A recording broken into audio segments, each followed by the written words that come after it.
Hey everyone, ready for a deep dive? Today we're exploring how to find strength in, well, kind of unexpected places. Sounds intriguing. It is. We're going to be unpacking a message from Elder Joaquin y Costa. Oh, from the October 2023 General Conference? Yeah, exactly. Okay, yeah, I remember that one.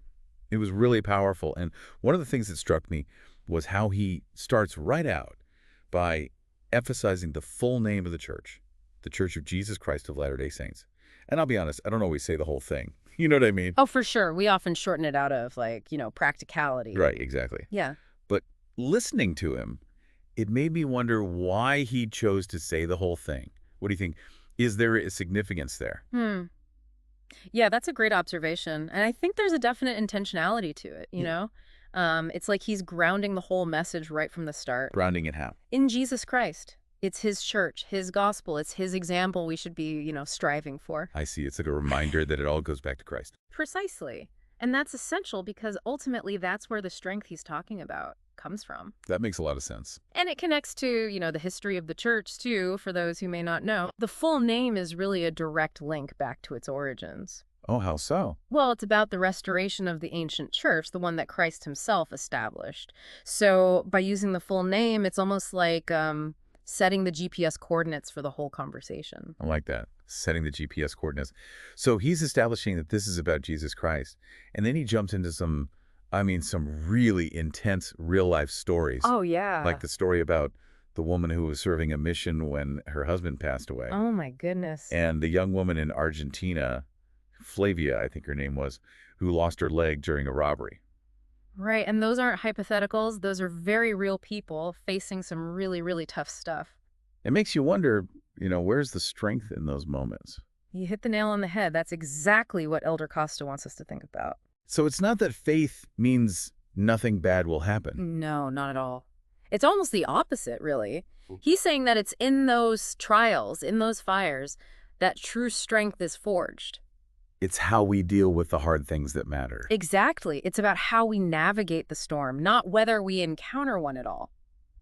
Because we all will, eventually. I think so often we can think, okay, let me get my life together, and then I'll work on my faith. It's so tempting to think that way. But Elder Costa, he kind of flips that on its head, right? 100%. He talks about how we often think we have to fix ourselves before we can come to Christ. Like we need to be worthy first. Exactly. But in reality, it's in coming to Christ that we find the strength and grace to actually make those changes. It's not about being perfect. It's about, the journey of becoming. Yes. It's a process, not a prerequisite, Oh, I love that. It's a process, not a prerequisite. I'm writing that one down. Write it down, remember it, live by it, because it's so easy to get stuck in that cycle of feeling like we're not good enough, not worthy enough, not, put together enough to even ask for help. Ugh. Yes, all the time. But that's exactly when we need him most, right? And Elder Costa reminds us that we don't have to be perfect to be worthy of God's love or to access his power. It's almost like in those imperfections, in our vulnerability, that's where his grace can really shine. I think you're right. And you know what I appreciate about Elder Costa? He doesn't just leave these big kind of heady ideas hanging. He gives us actual steps we can take.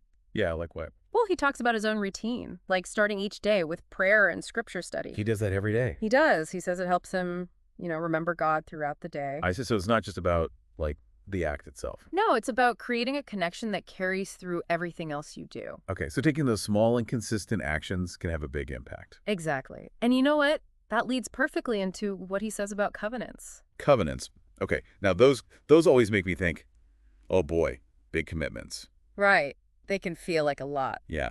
But he makes an interesting point. He says we can sometimes fall into a trap. Yes, a trap of thinking about covenants like some kind of transaction. Yes, like if I do this, then God will do that. Bargaining, almost. Oh, 100%. Yeah. I've totally been there. That if I check all the boxes mentality. Totally. But Elder Costa is saying, no, it's bigger than that. Way bigger. He uses this word, and it stuck with me ever since. He says covenants are transformational. Transformational. Okay. Yeah. I like that.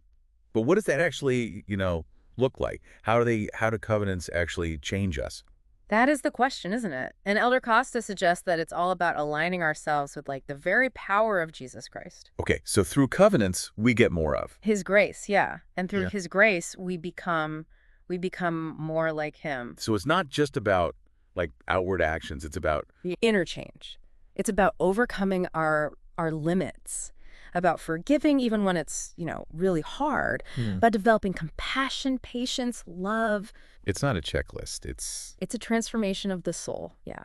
I love that. And speaking of, overcoming and resilience, he tells that amazing story about Flavia, Oh, yes. the young woman who lost her leg. That story just gets me every time. I know, it's heartbreaking. Yeah, but it's not just the tragedy, it's her reaction to it. She doesn't ask why me. It's more like, What for? yeah, what for? Like, what am I supposed to learn from this?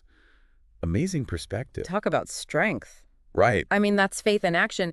Even facing something unimaginable, she still looked for meaning, for purpose. That's what Elder Costa was saying, right? Yeah. That faith in Jesus Christ isn't about a life without problems. It's about knowing. He's with us always. And because he's there, we And can. find joy, no matter what. So good. Yeah. And that whole idea of peace during the tough times, that's what he talks about, the calming of the storm, right?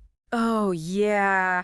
That's such a vivid analogy. But he adds something interesting. He asks, did the Lord expect them to use their faith to, like, stop the storm? Right. Like, were they supposed to just magically calm the wind and the waves? Good question. So what's the answer? What do you say? He says that real faith in Jesus Christ, it's a feeling of peace. Even in the middle of the storm. Exactly. It's knowing we'll be okay because He's right there with us. he's in the boat. We are not alone. So powerful. It's like we can't always control, the circumstances, but we can choose how we react. Yes. And Elder Costa's saying faith gives us the tools we need to react well, to not just survive, but really thrive even when things are tough. Exactly. And just when I thought this deep dive couldn't get any more powerful, he does this really cool thing. He shines a light on what he calls the unsung heroes of faith. Oh, yeah. I loved that part. It was so good. He's talking about those everyday people, the ones who probably won't ever be famous or anything, but who are out there, like, quietly living their faith in incredible ways, often with big challenges too. It's like he's saying, look beyond those big showy displays of faith. Yes. Because real strength, it's often found in the quiet, everyday moments. In our families, our communities, Yes. maybe even in ourselves, and we don't even realize it. Exactly. He talks about, like, a single mom working 2 jobs to provide for her kids. A young guy battling a serious illness, but facing it with, like, so much optimism. Or, an elderly couple still serving others even though they have their own limitations. These are the unsung heroes. They really are. It makes you wonder, though, like, how do we do that? How do we what? Cultivate that kind of quiet strength in our own lives. What makes them different? That's a really good question. And I think it goes back to that idea we were talking about before, that consistent daily effort to connect with Jesus Christ. It's a prayer and scripture study, that kind of thing. Exactly. Those might seem like small things, but they make a huge difference. They're like the building blocks, And build a foundation. Yes, a foundation of strength that can't be shaken. And it's not about, getting praise or recognition for doing those things. It's about becoming more Christ-like. And that's something anyone can do. We don't have to wait for some, like, huge life-changing moment. Nope. Yeah. Elder Costa's reminding us that real strength, it comes from within. It's not about what we achieve or what other people see. It's about the condition of our hearts. I like that. It's about never giving up, trusting in God, and always striving to be better, even when it's hard.